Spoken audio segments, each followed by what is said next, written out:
cell phones. Yeah, we're very Social distracted. media. Yeah, we're very distracted. Stewarding our cares and attentions we don't want to live entirely under a rock. No, yeah. But we also don't want to be completely controlled by the next notification that pops up on our phone. Right. Ultimately, how do we steward our cares and our attention? That's a huge topic. I guess maybe that could be a whole episode. It could be a whole episode. But like when you're with somebody, you give your attention to them. When you're spending time with the Lord, you give your attention to the Lord.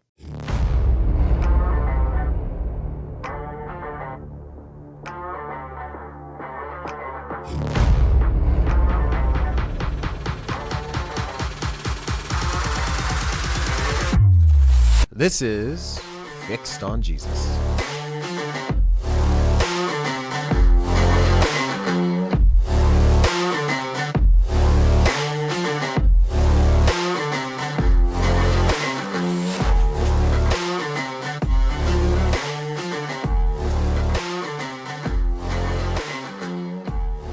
Hey everybody, welcome back to the Fixed on Jesus podcast. My name is Rich, and I am joined by Mark Johnson Jr.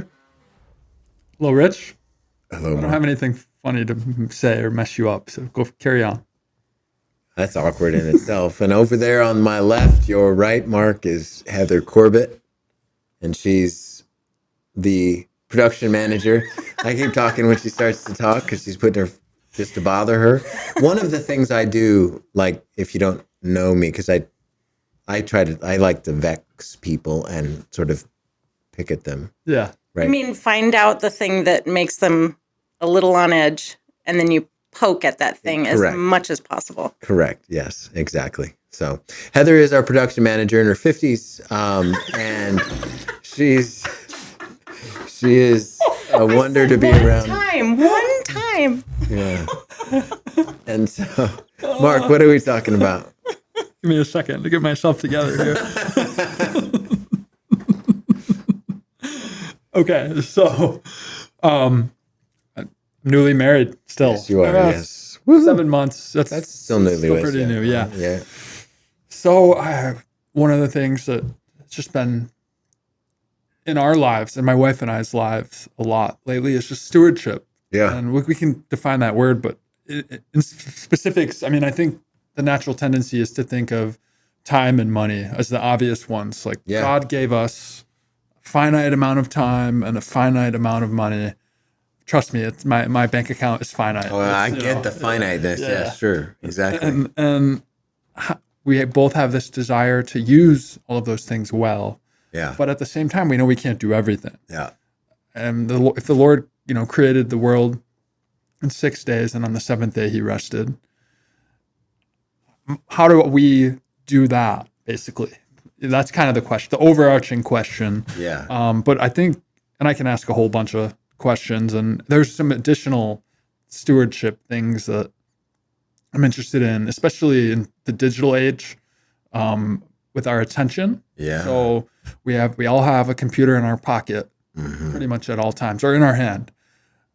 There's a stewardship component of our attention. We can't pay attention to everything. No. We're constantly getting thoughts, ideas, messaging, marketing. Right. We're bombarded. Yeah. bombarded by it. And we also have the 6-in-1 pattern from Genesis. We have a limited amount of energy. And we have gifts that the Lord has given us to use for his glory and to build up each other in the local church, to serve other people. So just all those things. And that's all kind of under the category of stewardship. But before we get too far into the weeds, because I'm going to take us all the way into the weeds. All right, let's go. How would you define stewardship? Well, I think it's important to recognize that we own nothing as Christians. We're stewards. And so that's part of when we talk about stewardship, it's an assumption, but it's the reality. The reality is that we are loaned things to use in this life, and we are merely stewards of God's provision, right? Yeah. And so the money we have, the homes we have, the clothing we have, the bodies we have, the children we have, the families we have, none of those are ours. The lives we have are not ours as well. And so we have to remember that we own nothing, that we are merely stewards. And so a steward is somebody who is working and living at the behest of someone else. And so we are to go about our lives, spend our money, treat our children, consider our spouses and ourselves as the Lord's, right? And to conduct ourselves in a way that is, befitting that. So like, how would the Lord want us to be using the resources he gives us? Because we all have resources. How are we using them? And that's the question. Are we using them for his glory and his renown, or are we using them for other reasons? Sure. Yeah, no, that's great. And in that arena of stewardship, I think it seems, and you can correct me, it seems that there's two extremes. One where you can complete self-denial, giving all away. Yeah, right. But then there's Proverbs that talk about, storing up inheritance for children's children. And also just wisdom in saving and giving generously, saving. And on that spectrum with energy, you can go hard. I can go hard for a long time before I crash, but I crash. Everybody crashes, right. And I can push the limit and whatever. But on the other end, there's complete laziness. So I can just do nothing too. Right. And so like just trying to be faithful with whatever the Lord has given us in those realms. And that balance is a wisdom issue, essentially, I think. And and that's kind of where I'm at. Just kind of laying it out there. Yeah. Well, I think when it comes to finances, you were talking about, there's like the give it all away, there's the hoarding it, there's the, I'm going to deny everything. So the standard that we're given in the scriptures is generosity, sacrificial generosity. Yeah. And so like it's a good thing that that's not prescribed. And so to sacrifice means that we give till it hurts. And so where we feel it, right? And so that's the thing. Like you ask yourself, okay, am I being a good steward? One question then becomes, okay, am I giving in such a way that it's hurting, because that's sacrifice, right? Yeah. There's no sacrifice at all, right? And so when you just give out of like where you just tip the Lord or whatever, that's not sacrifice. That's something else. And I think it's important where Jesus says in the Sermon on the Mount in Matthew 6:19, he says, "Do not lay up for yourselves treasures on earth where moth and rust destroy and where thieves break in and steal, but lay up for yourselves treasures in heaven where neither moth nor rust destroys and where thieves do not break in and steal. For where your treasure is, there your heart will be also." And so treasure is not wrong. We just have to put our treasure in the right place. Yeah. Right. And so it's not wrong. So like as we invest into the kingdom, what we're doing is we're putting our treasure into, it's a kingdom currency, Yeah. And so, and it's possible to lay up for ourselves treasure on earth. And there's just a natural degradation. And not only that, when we die, we can't take it with us, and it's not something that we own forever. That's why we're just stewards. But if we're generous here on earth, there's reward in heaven, and I guarantee that nobody who's generous on earth will regret that in one iota in the new heavens and the new earth. They're going to wish they gave more. They're going to wish they sacrificed more. They're going to wish that they were better stewards on earth, even though maybe they went without Starbucks or whatever. Here on earth. Sure. Yeah, no, that's good. And then time. Yeah, time. Time's another one. I think time is one of those things that we feel like is our own. Yes. More than the money. More than money. And so maybe that's American too. Maybe it is, but I feel like we guard our time. We profusely apologize if we're late, which is good. But we feel like if there's people that are, quote, worth my time, There's people that are not worth my time. We get paid for our time. We get paid We for our trade time. time for money at work. All typically. the time. Right, exactly. And I think we need to be good stewards of our time and ask ourselves, what's the best use of my time today for the Lord, right? Mm-hmm. And so I think we have to ask ourselves that question. And, you know, that doesn't mean that you need to be always in prayer and fasting, but what it does mean is that, like, for those of us called to work, we do our work heartily as to the Lord and not to men. Mm-hmm. And that's being a good steward of our time, right? Yeah. And that doesn't mean that you can't relax and rest and recharge, because otherwise you'll crash if you don't. Yeah. But if your life is dedicated to leisure and rest, then that's a problem. Leisure and rest all the time. Only that's a problem. But it needs to be an element of what you're doing. And so, but your time is not your own. Yeah. Your time is his, right? Yeah. And so the same principle holds with money. Like, there's got to be a place in your life where you sacrifice your time for the good of others and for the kingdom, right? Where you have time that you say, I'm going to invest this time I have, where I could be resting, I could be watching Netflix, I could be reading, I could be doing something that I want to do, and I'm going to give it to this person for their good. And it's not strategic, and it's not going to get me anything, and there's nothing on the other end that I get. I'm just being a good steward of the time the Lord has given me, because we only have a finite amount of time. Yeah. And I would say time is more valuable than money by a long shot. Yeah. You can get more money. Easy, yeah. I mean, you know what I'm saying. No, that's good. That's good. And you mentioned, and just to follow up, you mentioned leisure in there. Mm-hmm. What is a Christian's relationship to be with leisure? Like, if God created all things for us to be enjoyed for his glory, right? That has to be an element. It is. Yeah. I think he created leisure to be enjoyed. Mm. You know, we have taste buds to eat good food and enjoy them. And the Lord gives us a capacity to enjoy things. And so we should enjoy those things. But that enjoyment should not dictate our whole life. That's the thing, you know. And so in years past, I mean, there wasn't the discretionary income or time or whatever. People just were hand to mouth trying to make sure that they had enough to eat on a daily basis. In our culture, we've got a different situation. Yeah. We can live a life of relative leisure in relative comfort. And that's very different. And so, and it can become something that we give our lives to, and we just seek pleasure. And, you know, then all of a sudden, the way we measure whether something's good or bad is whether we enjoy it. You know, there's a ton of things we should do just because we don't enjoy something doesn't mean we shouldn't do it. Mm-hmm. You know, life's hard. Let's buck up and get going. I mean, that's just the way it is. There's a lot of things we don't want to do, but, you know, do what you need to do. But also at the same time, take time to rest. We're not machines, you know. Yeah. We're not designed to just go without a break. That's great. Gifts and abilities, talents.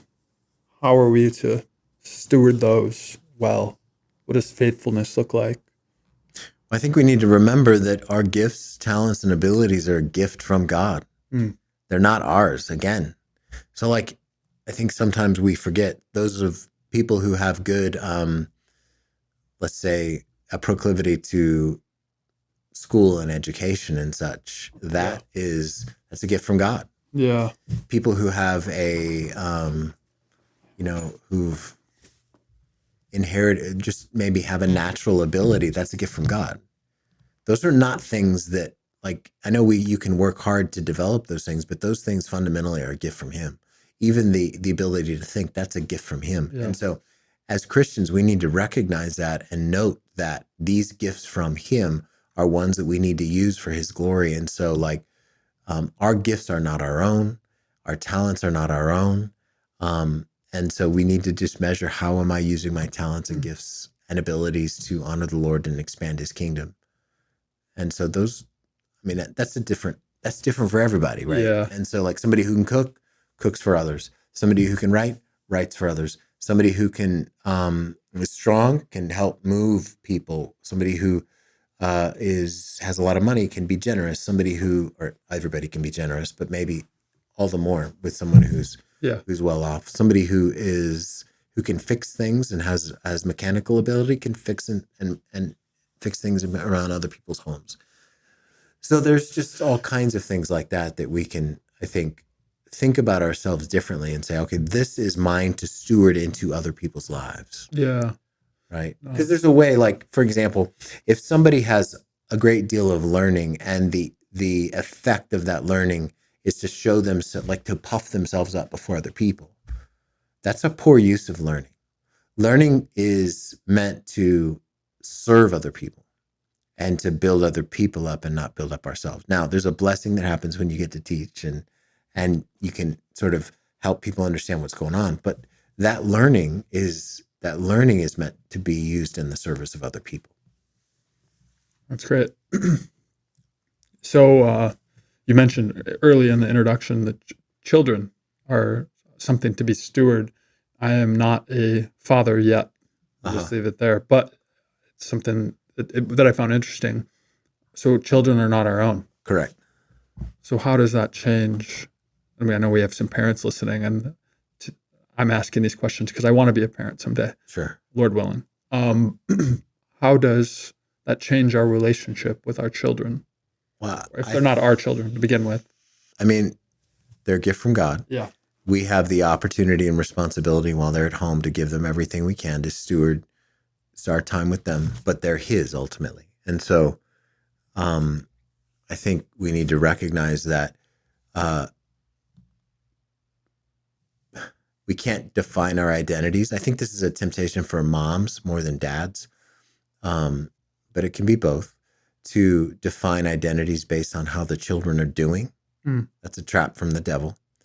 And I think it can be very dangerous because, like, you can see it with husbands and wives that define themselves, that orient themselves around the children so much that they don't work on their own relationship. And when the kids are gone, they have trouble in their marriage, right?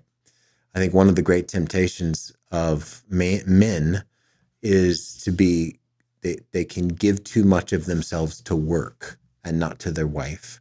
And one of the great temptations for women is to give too much of themselves to their children and not their husbands. And so we have to ask ourselves, okay, now we need to remember as husbands and wives that we're together and we're one flesh.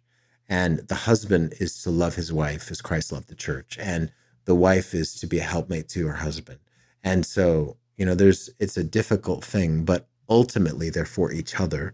And the children are fruit of their union, but the children are not the reason that they're married. They're fruit of the union. The fruit of the union. And we want the best for them, but we can't lose the script on that one. That's good. And one of the ones I talked about was attention. Yeah. I'm going to make sure we touch on that. Cell phones. Yeah. We're very distracted. Media. Yeah, we're very distracted. I was reading about Netflix and how they saw huge spikes in retention rates for shows if they show a recap of the previous episode because people can't remember what just happened watched before. Yeah, right. Yeah, so they're so distracted. They're on their phone. I'm not just them. Me too. All of us. Yeah. Yeah. There's also some interesting data surrounding Spotify, where if lyrics to a song take too long to come on, the song gets skipped more on shuffle, or if words start sooner in the track, they get more streams. And artists and creators, they take advantage of those things, and we're just distracted. We're multitasking. How do we maintain the balance between stewarding our cares and attentions we don't want to live entirely under a rock. No, yeah. But we also don't want to be completely controlled by the next notification that pops up on our phone. Right. And that seems to be the challenge and the anxiety of my generation and younger. Yeah. And certainly others too, but I just know that I'm in my mid-30s, so half my life there was no internet. Half there was. Right. So I've experienced some life before the internet, before the cell phone. Right. I didn't get an iPhone until I was an adult, or close to an adult. But the generation below me, they're digitally native. Right, they are. That's all they've ever had. That's all they've ever known. And then there's also a lockdown that happened where people were forced to be less in-person socialization. Right. So I'm kind of going on a rabbit trail there, but ultimately, how do we steward our cares and our attention? I mean, that's a huge topic. I guess maybe that could be a whole episode. It could be a whole episode, but like when you're with somebody, you give your attention to them. When you're spending time with the Lord, you give your attention to the Lord. And recognize that because of the very nature of our phones, where we're just doing this. Doom scrolling, they call it. Doom scrolling. You doom scroll forever. And that doom scrolling leads to, it has effects in real life, you know. You want to, when you go through hard things as in your life, you just want to go, you know, and you can't, you know. And so, or when you're bored, you want to just look down. Yeah. And so I think everybody needs to come up with their own strategies, but one thing that might be helpful is to put your phone away. Yeah. You know, put it away. Don't have it by your bed. You know, keep it out of arm's reach. Don't make it like when you're bored or you don't know what to do, the next thing you do, you just grab your phone. Oh, yes. Yeah, you see it everywhere. Yeah, right. We exactly. do it everywhere. It's easy. It just becomes second nature. And so I think everybody needs to come up with their own strategies on how to do that. But we owe attention to express attention. I want to express attention to the people I'm with. Yeah. And give that attention to them and not to people that are on the phone. Yeah. You know, and so like I think the line is easily blurred. Yeah. Between this kind of conversation and that kind of conversation. Oh, for sure. It feels way more similar than it ever, like, what happens if you don't respond to a message in a day or whatever? Yeah, right. Exactly. So it's exactly. Unique. It is. So that's great wisdom. Something to navigate, but I think the great temptation toward distraction it used to be bad with TV and radio, but it's really bad now with phone. Yeah. Because our attention spans are shrinking. Right. The access to information is never greater than it is right now. We have information at our fingertips that our ancestors couldn't even dream of. We can have immediate notifications about what's happening in Singapore if we wanted, right? And we could talk to anybody around the world, either via text or phone, essentially for free. And that communication level comes at a cost. And so one of those costs is that we are distracted with all the things that can be going on in the world, and we need to feel like we need to keep up with things instead of just living our lives and going about our daily life, recognizing that, you know what, I can't control anything, and my knowledge about what's going on is not going to change what's going on. It's just going to distract me and potentially make me harm my soul, and just with worry and anxiety and fear and all that kind of stuff. That's great. So I don't think I have any more questions on that. Okay, we got in the weeds in stewardship, yeah. But if you do, you can email us at production@centergilbert.com. We just love you, and we're grateful for you listening. And if you would like another episode on some form of stewardship, that was kind of a general overview and me just taking us deep into the side streets and the weeds. Email us there. Production@centergilbert.com. That'd be great. Thanks for listening. Love you.